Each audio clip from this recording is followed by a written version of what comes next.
Electricity Minister Newzroom says a cash injection by Treasury has gone a long way, enabling Eskom to extend its planned maintenance programme.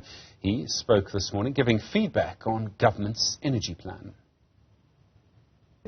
Considerable attention. I think the fiscal relief being provided by National Treasury has gone a long way, has enabled, if you like, the ramping up of planned maintenance. I think there's a relationship between the amount of maintenance we can do and the available funding. And we know that there's been a significant erosion of the Eskom balance sheet. Of course, they're on track to address that situation. But I think that fiscal relief from National Treasury has provided, if you like, significant breathing space, and Eskom is able to do the amount of planned maintenance that we are seeing now. And of course, the results will be seen when these units return to service. The VGB report does make the point that there's investment in planned maintenance not being expedient, not being fixated, as they put it in inverted commas, with EAF, but doing what is right to these plans. And that's what the team has been doing,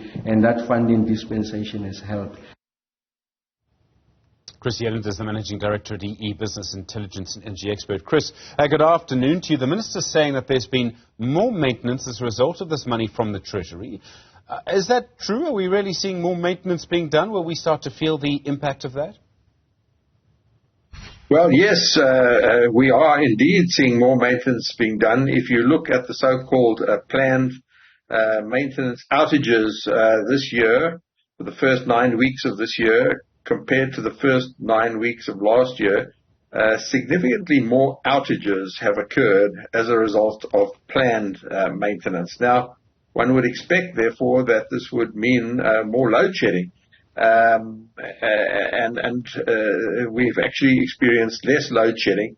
And I think one can put this down to reduced demand from the economy to power from the grid. As well as customers making alternative plans. So there has been a significant increase in rooftop solar PV and battery energy storage in the residential, commercial and agricultural space. And this has helped reduce demand on the Eskom grid and has given Eskom sufficient space to do additional maintenance, whilst at the same time relieving the intensity and frequency of load shedding. So the important thing, I think, to note is that the relief we are seeing from load shedding is not coming from better performance of the Eskom plant. Instead, it's coming from reduced demand and customers installing rooftop solar PV and battery energy storage, as well as some of the, the major private sector power purchase agreements for wheeling of power coming to the grid.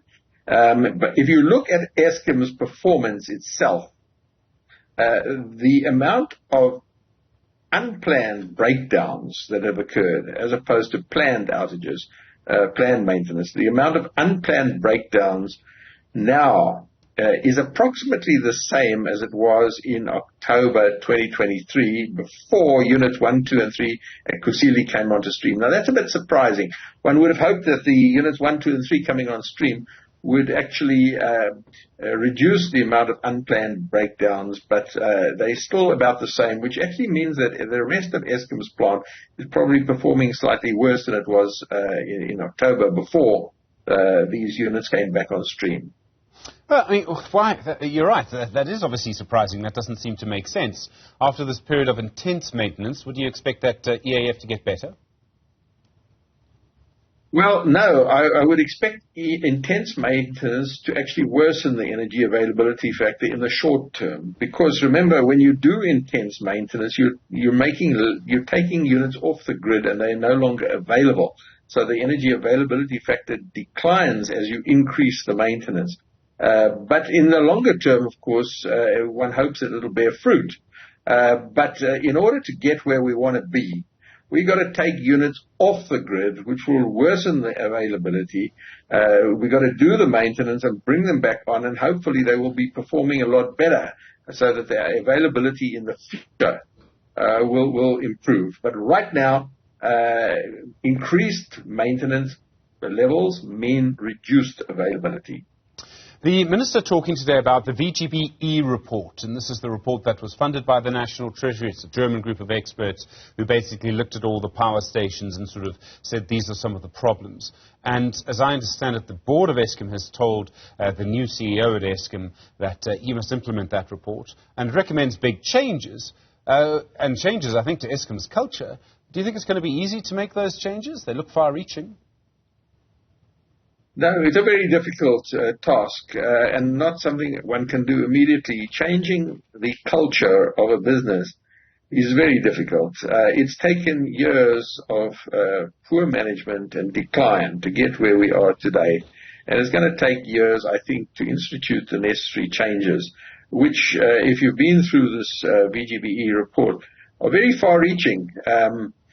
Culturally, staff-wise, morale-wise, salaries, a whole, culture of housekeeping at the power stations themselves, fraud and corruption, as well as some technical issues, improvements to water treatment plants, improvements to environmental pollution control equipment, and general plant performance. This is not something that can be changed overnight, but it requires continuous work over an extended period.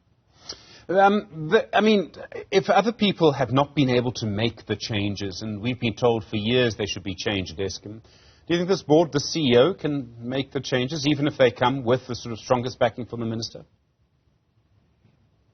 It's not just about one man. It's not just about the CEO. It's a complete team effort by the whole Eskom team. And I think it can be done. It has shown that it can be done. For example, one of the units at Kusile Power Station, that is unit number 4, is being operated by external operators, by one of the original equipment manufacturers, and is operating at an availability factor of something like 90%, according to the VGBE report. So that shows you that if you do the right thing by qualified people, you can improve the performance significantly. The difficulty, of course, is that it's just one unit, and one's now got to drive that kind of performance throughout the whole organization. And that is what it takes a big effort, and really will be a test of the leadership of the new CEO as to whether he can, in fact, inspire not only his fellow executives on the executive team, but also the various layers of management right down to the shop floor. And it requires a big team effort, and that is actually what the test of leadership is all about. One's ability to inspire the whole organization with a vision and to drive that vision and to make it happen through all the various layers of management and, people on the ground. It's been interesting, Chris, to watch the minister have these briefings literally every week now. I mean, transparency is important, and I don't think anyone can deny that he makes himself available on a regular basis. He takes questions, he answers them, he appears in public fairly often. It also, of course, and this would be my cynical self now, it also means that government can control the message quite effectively. Do you think these briefings are working? Are you finding that you're getting new information, more information that you did in the past? Look, I don't think we're getting a lot of new information, but we are getting information, and I think it sends a very important message that there is communication, there is these platforms, they even happen on a Sunday sometimes, which is remarkable, I think, and shows a level of commitment to communication with the different stakeholders.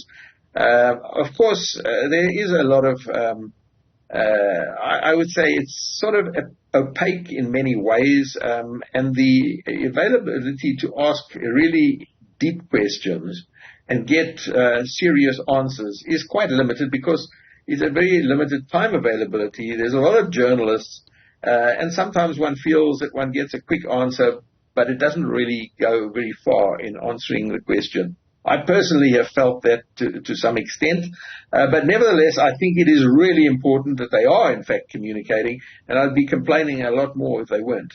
Chris Yelland, thank you very much indeed. Really appreciate the time, energy expert, and, of course, Director at EE Business Intelligence.